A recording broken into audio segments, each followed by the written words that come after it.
हर school की अपनी एक खुफिया कहानी होती है, चाहे वो स्कूल कोलाबा में हो या कोलकाता में। हमारे स्कूल की कहानी ये थी कि वो कब्रिस्तान पर बना था। ये बात और है कि बाद में पता चला कि इन खुफिया बातों पर भरोसा किया जाए तो दुनिया के लगभग 90% स्कूल जो हैं वो कब्रिस्तानों पर बने होते हैं।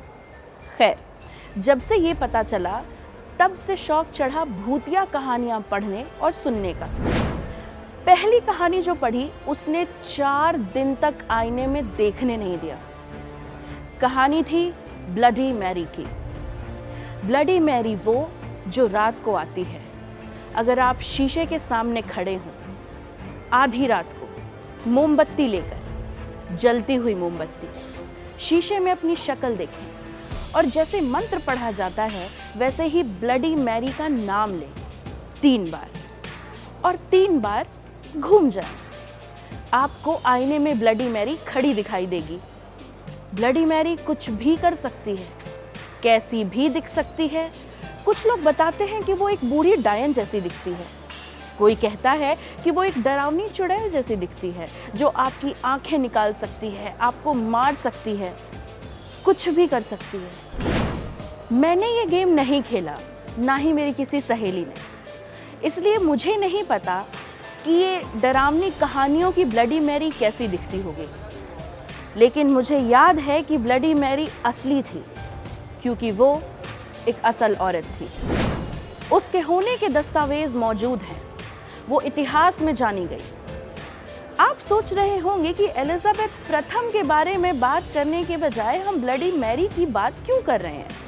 क्योंकि ब्लडी मैरी के बिना एलिजाबेथ नहीं होती। इंग्लैंड वो नहीं होता जो एलिजाबेथ ने उसे बनाया और इतिहास एक अलग ही तरीके से लिखा जाता। कहानी वाली ब्लडी मैरी कितनी खतरनाक थी ये पता नहीं। इस ब्लडी मैरी ने अपना नाम खुद कमाया था। ये ब्लडी मैरी थी इंग्लैंड की पहली रानी मैरी ट्यूडर। वो मैरी ट्यूडर जिसने इंग्लैंड के सैकड़ों प्रोटेस्टेंट ईसाइयों को मौत के हवाले कर दिया था।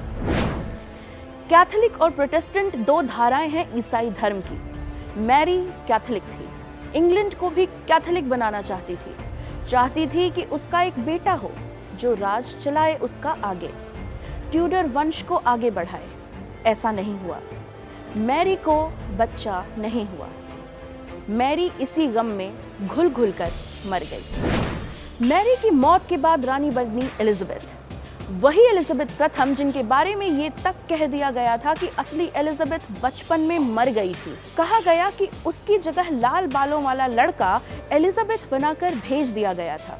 वही एलिजाबेथ प्रथम जिसने शेक्सपियर को नाटक और गाने लिखने का प्लेटफॉर्म दिया। वही एलिजाबेथ प्रथम जिसने उम्र भर शादी नहीं की, जिसने भरी संसद में सबके सामने कहा मैं इंग्लैंड से शादी कर रही हूँ, और ताज पर बैठी तो इंग्लैंड की तस्वीर बदल दी। उस वर्जिन क्वीन की कहानी जिसने स्पेनिश सेना के दांत खट्टे कर दिए। उस वर्जिन क्वीन की कहानी जिसने खुद को इंग्लैंड के हवाले कर दिया। इंग्लैंड का दरबार, शाही तख्त खाली है, अफसरों और मिनिस्टरों का झुंड इकट्ठा है, हंगामा हो रहा है, दरवाज़ा खुलता है, कमरे में सन्नाटा छा जाता है। एलिजाबेथ तख्त तक पहुंचती है, पलटती है, सामने मौजूद लोग झुक जाते हैं। रानी का चेहरा झक सफ़ेद है। एलिजाबेथ का हाथ उठता है, सब शांत हो जाते हैं। कमरे में चुप्पी है, सिर्फ हवा की सरसराहट है। वो सबकी तरफ देखती हैं, होठों पर शांत मुस्कुराहट है, सबकी नज़रें रानी पर हैं। एलिजाबेथ सन्नाटा तोड़ती है, कहती है, देखिए मैंने इंग्लैंड से शादी कर ली है। जो खड़ी थी वो रानी एलिजाबेथ थी, जो तख्त पर बैठी वो देवी हो गई, वर्जिन मैरी जैसी। वो जिसे लोग पूछते थे, वो जिसे लोग आंखें उठाकर देखने की हिम्मत नहीं कर सकते थे, वो जिसके राज को इंग्लैंड का सुनहरा काल कहा गया। आइए सुनिए उस रानी की कहानी। इंग्लैंड के राजा हेनरी 8 यानी हेनरी अष्टम की नज़र जब एन बोलेन पे पड़ी तो उन्हें वो इतनी पसंद आ गई कि उन्हें अपनी पहली पत्नी को तलाक देकर उन्होंने एन से झटपट शादी कर ली। सिर्फ यही नहीं, पहली पत्नी को छोड़ पाने के लिए हेनरी 8 ने पूरे देश का धर्म बदल दिया। कैथोलिक धर्म में तलाक की इजाजत नहीं होती, तो पूरे देश को उन्होंने प्रोटेस्टेंट घोषित कर दिया। हेनरी को पूरा भरोसा था कि एन उनको एक बेटा देगी, लेकिन ऐसा नहीं हुआ। पैदा हो गई एलिजाबेथ। हेनरी के सपनों पर पानी फिर गया। एलिजाबेथ के जन्म के लगभग 2.5 साल बाद ही एन बोलेन को मौत की सजा दे दी गई। ये कहा गया कि उसके अवैध संबंध हैं। एलिजाबेथ को दूर पढ़ने भेज दिया गया। इस बीच काफी उथल-पुथल हुई इंग्लैंड के तख्त पर, लेकिन एलिजाबेथ इन सब से दूर हैटफील्ड में पली बढ़ी। हेनरी की छठी रानी कैथरीन पार ने एलिजाबेथ को आगे पढ़ाया, लोगों के बीच किस तरह बोलना और उठना बैठना है वो सिखाया। मैरी ट्यूडर जब रानी बनी तो उसने इंग्लैंड को दोबारा कैथोलिक बनाने की कोशिश की। इस कोशिश में उसने सैकड़ों प्रोटेस्टेंट लोगों को जान से मार डाला। यही नहीं, एलिजाबेथ को भी नजरबंद करवा दिया। एलिजाबेथ पर आरोप लगा कि वो प्रोटेस्टेंट बगावतियों की मदद कर रही है। 17 नवंबर 1558 की सुबह एलिजाबेथ हैटफील्ड के अपने घर के बाहर गार्डन में बैठी थी। एक घुड़सवार आया, उसके घर के आगे रुक गया। लोग उसे देखकर दौड़े दौड़े आ गए। घुड़सवार उतरा, कमर से झुका और जोर से चिल्लाया, लॉन्ग लिव द क्वीन। उसके पीछे के लोग भी झुक गए।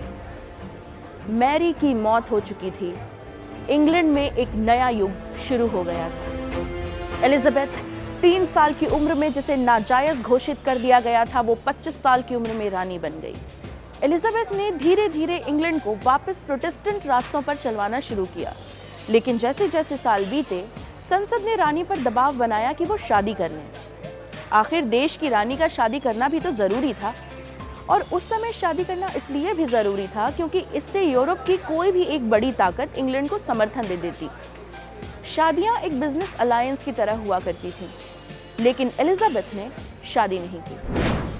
1566 में जब संसद ने फंड जारी नहीं किया कि जब तक एलिजाबेथ शादी नहीं करेंगी तब तक पैसे रिलीज नहीं होंगे, तो एलिजाबेथ ने संसद को थर्राते हुए कहा, शादी तो तभी करूंगी जब सुबीता होगा, उससे बाहर किसी के मतलब की बात नहीं है ये। संसद चुपाई मारकर बैठ गई। रानी को भला कौन आदेश देता, लेकिन एलिजाबेथ पर नजर रखी जाती रही। उनके सोकर उठने के बाद उनके बिस्तर की चादरें चेक की जाती थीं। ये देखा जाता था कि उनके पीरियड समय पर चल रहे हैं या नहीं। एलिजाबेथ को अपनी खूबसूरती से बहुत लगाव था।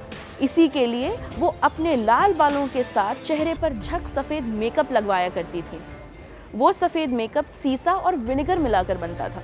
सीसा यानी लेड, जहरीला होता है, लेकिन उनके इस मेकअप की धूम रही। औरतें अपना चेहरा एलिजाबेथ जैसा करने की कोशिश करती थीं। एलिजाबेथ की खूबसूरती उसके तख्त पर बैठने के क्लेम के लिए एक बेहद ज़रूरी सा फैक्टर मान लिया गया था। शायद अगर वो दिखने में कम सुंदर होती तो उसका रानी बनना भी लोगों को कम पसंद आता। उस समय रानी के लिए ये ज़रूरी था कि उसकी खूबसूरती की इमेज बनी रहे, इसलिए रानी चटक लाल रंग लगाती थी होठों पर। इसमें मरकरी होता था। मरकरी यानी पारा, थर्मोमीटर में भी होता है, जहरीला होता है। इंग्लैंड में एलिजाबेथ ने एक नया कल्चर शुरू किया। शेक्सपियर के प्ले वगैरह स्टेज करवाने और लिखवाने में रानी पूरी तरह से मदद करती थी। और भी कई ट्रूप्स थे जिनको एलिजाबेथ ने प्रमोट किया। अधिकतर उनके राज में शांति ही रही। एक बहुत बड़ा खतरा आया जरूर था, लेकिन उसे नाकाम करने में रानी सफल रही। और इस एक जीत ने रानी को अपने देश के सामने काफी ऊंचा उठा दिया। ये था स्पेन के जहाजों के जत्थे को वापस कर देना, जिसे स्पेनिश अर्माडा कहा गया था। एलिजाबेथ ने अपना जत्था भेजकर किनारों तक पहुंचने से पहले ही उनको वापस लौटा दिया। इसमें मौसम का भी हाथ था, लेकिन जीत इंग्लैंड की होने से एलिजाबेथ के विरोधी भी चुप हो गए। एलिजाबेथ ने 45 सालों तक राज किया।